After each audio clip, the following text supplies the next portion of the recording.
저희는 다양한 수행과 또 명상법들 알려드리고요. 또 청취자분들의 궁금증도 함께 풀어드리는 시간이죠. 지금은 수행시대 시간입니다. 이 시간에는 여러분께 책 선물도 역시 준비해놓고 있습니다. 수행에 대한 궁금증 또 기타 평소에 수행담도 좋습니다. 보내주시면 자세한 답변과 설명도 해드리고요. 또 추첨 통해서 묘원법사님의 책 물 위에 떠있는 공처럼이라는 책 선물도 직접 보내드리겠습니다. 단문 50원, 장문 100원의 정보 이용료 부과되는 샵 2842 우물정자 누르시고 2842번 휴대전화 문자 메시지로 여러 가지 사연들 보내주시면 답변 해드리겠습니다. 오늘도 역시 함께해 주셨습니다. 사단법인 상주하불교 한국명상원 원장이신 묘원법사님 모셨습니다. 안녕하십니까 법사님. 네, 안녕하세요. 예, 저희가 서두 전반부에는 이제 여러분들 문자 메시지 사연 소개해드리고 묘원법사님께서 친절한 답변도 해드리고 있는데요. 오늘도 역시 몇 분 사연 소개해드리고 또 본 내용 들어가겠습니다. 첫 번째 사연입니다. 7867번님께서 보내주신 내용인데요. 묘원법사님, 이 시간 아주 유익하게 잘 듣고 있습니다. 그런데 수행을 하면은 어떤 효과를 얻을 수 있는지 궁금합니다. 마음의 안정 외에 겉으로 드러나는 어떤 효과가 있을 수 있는지 좀 설명해 주십시오. 라고 보내주셨네요. 네, 수행의 효과는 얻지 않으려고 그럴 때 제일 많이 얻어요. 네, 그래서 욕망으로 시작하면은 그만큼 좋은 결과를 얻기가 어렵습니다. 네. 수행의 이익은 오직 괴로움을 극복하고 행복을 얻는 것에 있습니다. 엄격하게 말하면 이것 이상도 이하도 아닙니다. 그런데 수행을 해서 얻는 행복은 우리가 생각하는 그런 행복이 아닙니다. 우리는 선각자들이 경험한 최고의 정신세계를 알 수가 없습니다. 왜냐하면 아직 그 수준의 지혜가 나지 않았기 때문이에요. 네. 그래서 스승의 말씀을 직접 듣고 또 글을 읽어도 다만 생각으로 미루어서 짐작할 뿐이지 그 내용을 알기는 어려워요. 이런 이유로 수행이 필요하다고 느껴도 실천하기가 어렵습니다. 왜냐하면 그 가치를 모르기 때문에. 네. 하지만 이런 상황에서도 선업의 조건이 성숙한 사람은 진리를 탐구하고자 하는 의지를 냅니다. 그래서 스승들의 가르침을 실천하면서 삽니다. 네. 일반적으로 수행을 하면 어떤 이익이 있다고 얘기해도 따르지 않는 것은 아직 이런 선업의 조건이 성숙되지 못했기 때문이에요. 그러므로 수행은 아무나 할 수 있지만은 사실은 아무나 할 수 없는 것입니다. 인연의 조건 때문에. 네. 만약 선업의 조건이 부족하다면 지금 새롭게 만들면 됩니다. 그러니까 지금 없는 선업의 조건을 탓할 수만도 없잖아요. 없어도 지금 시작하면 됩니다. 그래서 이것이 이 세상의 변수입니다. 모든 것이 예정되어 있다면 재미가 없지 않겠어요? 그런데 없어도 지금 노력해서 새로운 변수를 만들면은 이게 살만한 세상이에요. 정해진 대로 산다면 무슨 재미로 살겠어요? 반전이 어렵잖아요. 근데 인간만 반전을 시킬 수가 있어요. 그래서 낡은 관념을 버리고 새로운 세계를 향해서 날개를 펴야 됩니다, 이제. 부처님께서 알아차림을 확립하는 사념처 수행에 대해서 이렇게 말씀하셨어요. 이것이 유일한 길이다.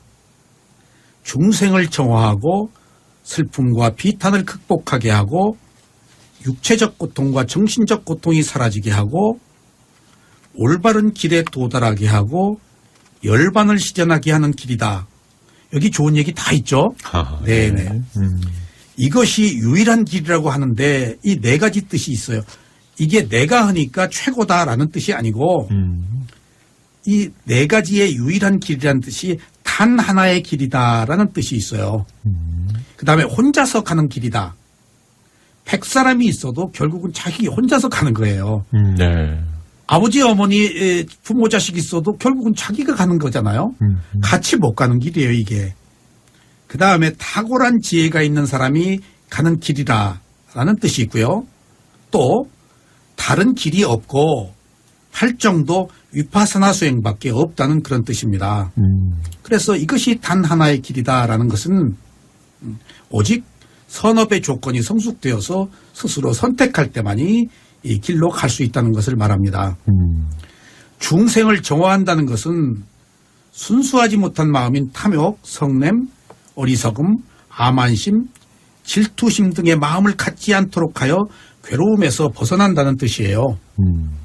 그리고 궁극의 지혜를 얻어 윤회가 끝나는 열반에 이르게 한다는 뜻입니다.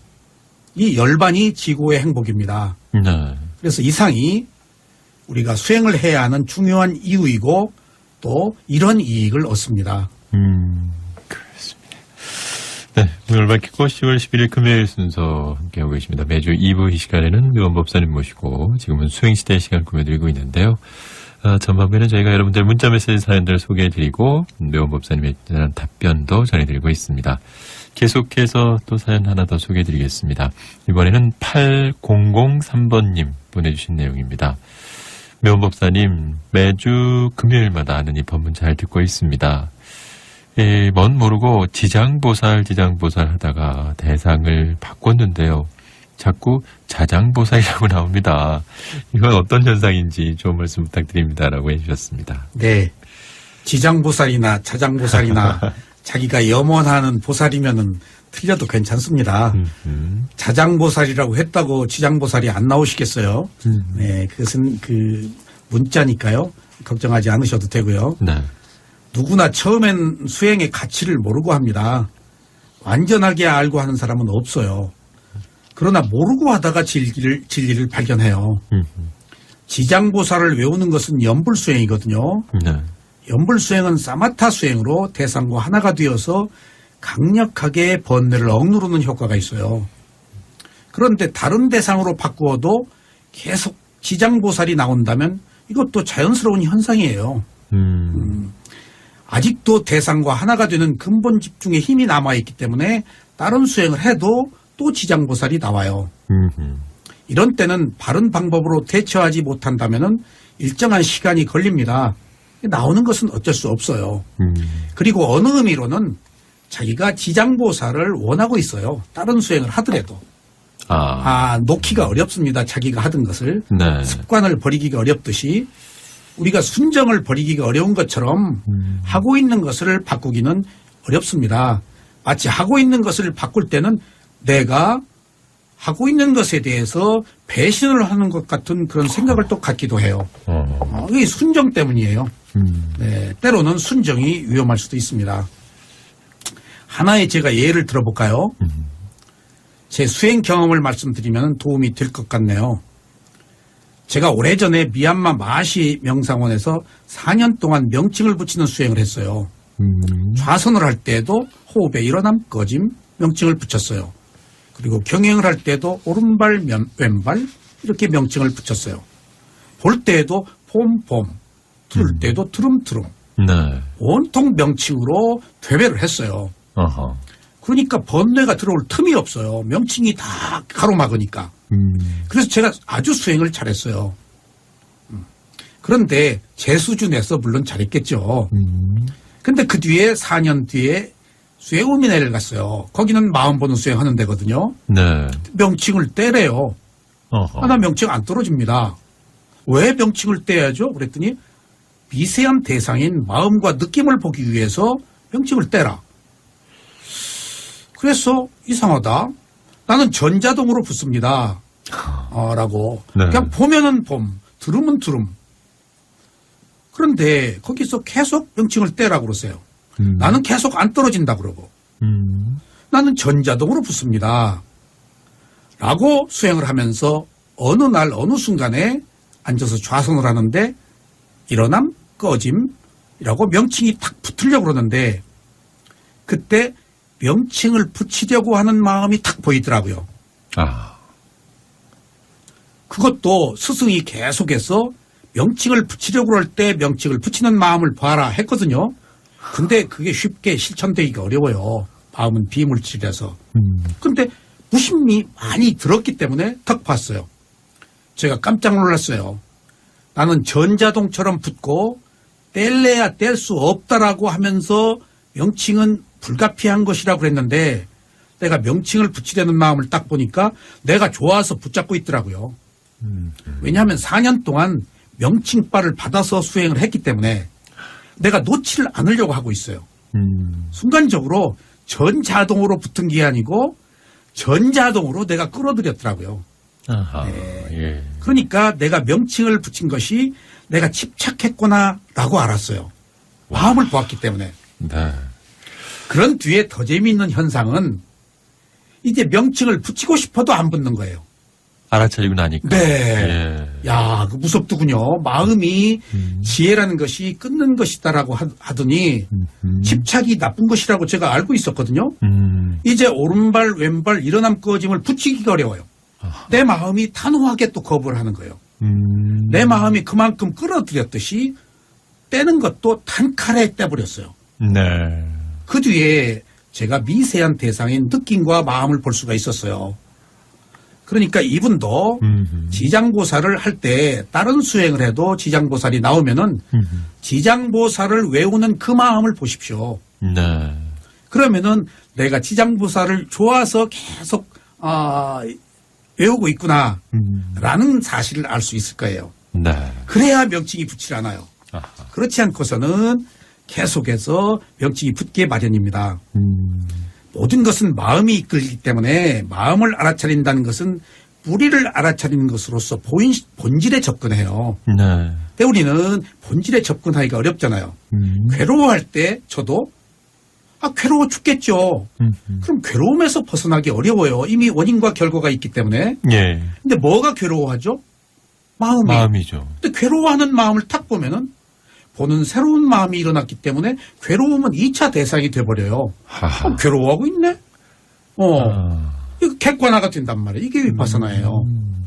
그러니까 알아차림을 계속 강조하는 이유가 바로. 네, 예. 바로. 그러니까 객관화가 되고 그 알아차림도 그것을 보는 마음을 보면 뿌리에 들어가서 꼼짝을 못해요, 이것이. 지 마음을 봐버리니까. 마음이 다 하잖아요. 네. 하고 있는 그 마음으로 겨냥을 해버리니까 이게 움지를 못하고 그냥 아이고 나 죽겠습니다 하고 소멸하도록 돼 있어요. 네. 이게 방법입니다. 그래서 이렇게 할 때만이 우리가 자유로울 수가 있습니다. 네. 자, 오늘 매주 금요일 시간 묘원법사님 모시고 지금은 수행시대 시간을 꾸며드리고 있습니다. 8003번님 문자 사연 소개해드렸는데 바로 또 문자 보내주셨네요. 8003번님 감사하게 잘 듣고 있습니다. 두 번째 책도 잘 받았고요. 멋 모르고 시작을 했다가 도움이 많이 되고 있습니다. 감사합니다. 라고 보내주셨습니다. 3322번님도 금요일이 기다려지고 있습니다. 라고 보내주셨는데요. 방송 잘 청취해 주시고요. 저희 또 홈페이지 들어오시면 방송 내용들 또 녹취를 해서 또 문자로 계속 올려드리고 있으니까요. 그런 읽어보시면 또 이렇게 방송 듣고 지나가 버리면 또 모르실 수도 있는데 직접 또 이렇게 녹취를 해서 글을 올려주시는 분이 계셔서 그 읽어보시면 또 많은 도움이 되지 않을까 싶습니다. 문자 사연 하나만 더 소개해드리고 또 본 내용 들어가도록 하겠습니다. 3468번님이 보내주신 내용인데요. 저도 요즘 집에서 잠깐의 시간이라도 좀 명상을 해보려고 노력을 하고 있습니다. 그런데 좌선을 할 때 눈을 감는 게 좋은가요? 아니면 눈을 반쯤 뜨는 게 좋을까요? 그런데 이런 것에 집착하고 있다고 생각하는 것도 잘못인가요? 뭐 이런 질문을 해주셨네요. 아무 잘못 없습니다. 당연한 이런 의문을 품으셔야 되겠죠. 네. 질문 참 잘하셨어요. 이 사소한 것이 크게 수행에 장애가 될 수도 있고 바르지 못한 길로 갈 수도 있어요. 네. 좌선을 할 때는 눈을 감는 것이 좋습니다. 다만 많이 졸릴 경우를 제외하고는 눈을 감아야 해요. 네. 좌선을 하다가 졸아버리면 상황이 끝나잖아요. 그래서 어떤 형태로든지 졸음을 극복해야 합니다. 그래서 졸릴 때 예외적으로만 눈을 뜹니다. 좌선을 할 때 눈을 감는 것은 관법 수행을 하기 때문이에요. 이 관법이라는 것이 마음으로 본다는 것이거든요. 네. 눈으로 보면 모양을 보게 돼요. 그럼 표피적으로 접근하게 돼요. 대상이 가지고 있는 본질적인 문제를 못 봐요. 그 성품을. 네. 모양을 보니까. 그리고 바로 좋다 싫다로 반응을 해요. 근데 위파스나 수행은 관법 수행이거든요. 네. 그래서 눈으로 보면 모양을 보는데 마음으로 보면은 대상의 본질을 볼 수 있기 때문에 눈을 감고 마음으로 보는 거예요. 이유는 거기 있어요. 눈 감으면 졸리거든요. 네. 졸려도 마음으로 보면은 새로운 세계가 열리기 때문에 그 세계를 열기 위해서는 졸림을 무릅쓰고 눈을 감는 거예요. 우리가 알고 있는 것의 거의 모든 정보는 눈으로 보아서 들어오는 정보로 살고 있거든요. 네. 근데 눈을 감아버리면요. 스승한테 들었던 이야기, 자기가 생각하는 이야기 그런 것들이 하나도 생각이 안 나요. 하하. 완전히 새로운 세계예요. 절벽이에요. 그러니까 그런 단절된 세계에서 자기가 한 발씩 찾아나가는 거예요. 그게 진짜 자기 세계예요. 네. 기존의 고정관념이 가지고 있던 세계에서. 그래서 눈을 감는 이유는 그런 이유 때문에 감기 때문에 눈을 일단 감으시는 게 좋습니다. 네. 그리고 매 순간 대상이 다른 것이라고 알아야 실증이 나지 않아서 졸리지가 않습니다. 그래서 똑같은 대상이라고 생각하면 단순해져서 금방 졸음이 오거든요. 그래서 눈을 감으면은 완전히 새로운 세계가 열린다. 그래서 완벽한 수행의 조건은 6가지 감각기관의 문 중에서 아는 마음만 열어놓는다. 네. 안이비설씨는 다더라 그랬어요. 그러니까 부처님이 일주일 이내에 아라한이 될 수 있다. 어떻게 됩니까? 6가지 감각기관의 문 중에서 5개는 닫아라. 그리고 아는 마음만 열어놔라. 그게 마음으로 보는 거예요. 네. 그러니까 우리가 시집 가면은 벙어리 3년, 귀머거리 3년, 장님 3년이잖아요. 네. 9년 하면 이제 완벽한 며느리가 되는 거예요. 그전에는 트러블이 있단 말이에요. 고부간에. 9년 만에 감각기관의 문을 닫았기 때문에 현실에 순응하고 지혜가 난 겁니다. 그런 의미에서 눈을 감으라고 해요. 그러니까 눈을 일단 감으시고 졸릴 때만 뜨십시오. 알아차리는 그 마음만 열어놓고. 네, 마음만 가지고 있으면은 법의 성품을 보고 사물의 이치를 보아서 내가 집착하고 있구나. 네. 라고 알면은 흔쾌히 괴로움에서 벗어날 수가 있습니다. 그렇습니다. 네, 3468번님 좀 도움이 되셨으리라 생각이 듭니다.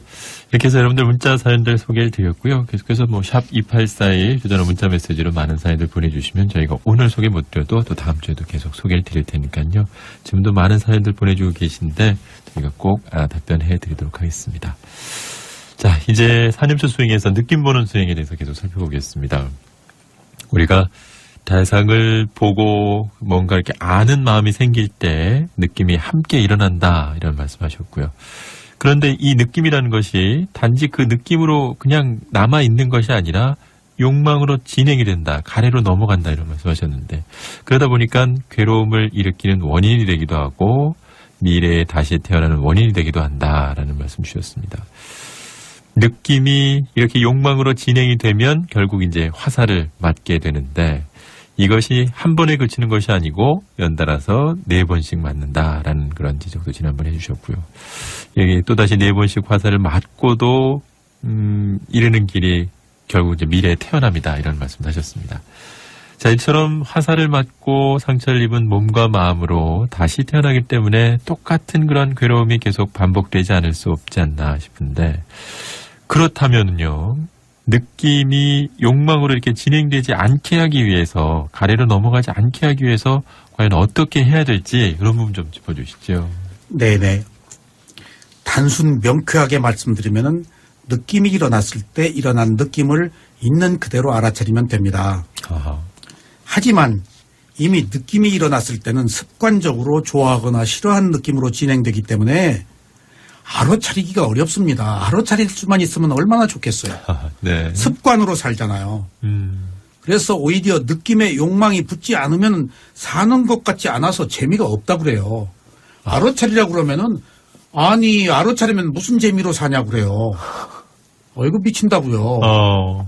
알아차려서 오는 고요함과 평화가 더 재밌는데 현지에 자기가 가지고 있는 감각적 쾌락의 즐거움만 즐거움인 줄 알아요. 네. 이것이 어리석음이에요. 그래서 쉽지가 않은 거예요. 알아차림의 배경이. 그런데 이 배경에는 이 느낌이 나의 느낌이라고 생각해서 알아차리기 싫은 거예요. 이 욕망이 내 욕망이라고 생각하는데 못 알아차리면 손해가 나는 것 같잖아요. 네, 나만 손해가 난다라고 생각한다고요. 네. 그러니까 구조적으로 알아차리기가 어려운 거예요. 알아차리려고 노력을 안 해요. 그러니까 우리들이 어리석음 속에서 고통을 겪는 것입니다.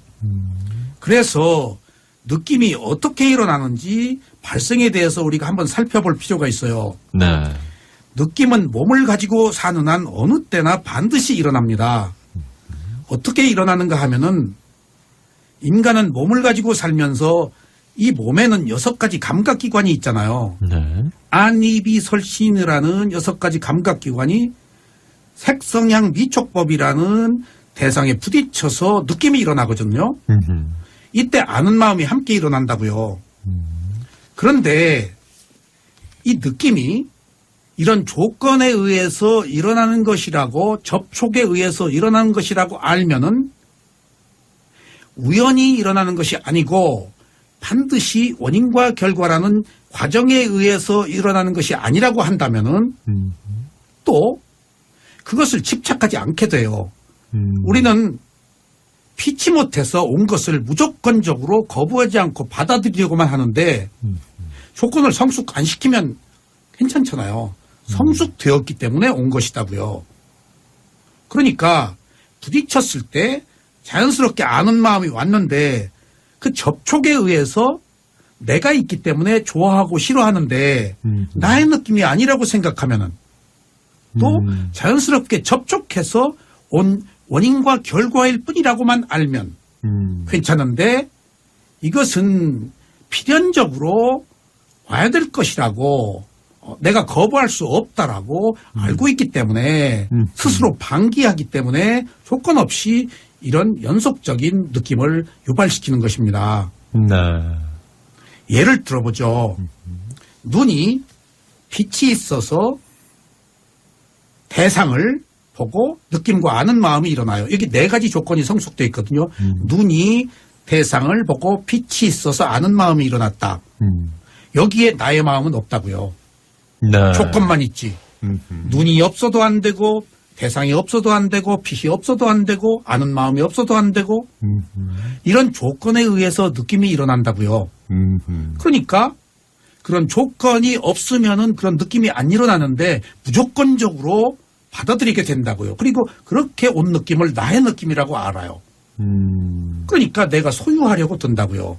그래서 구조적으로 이런 일어난 느낌에 대해서 우리가 자유로울 수가 없습니다.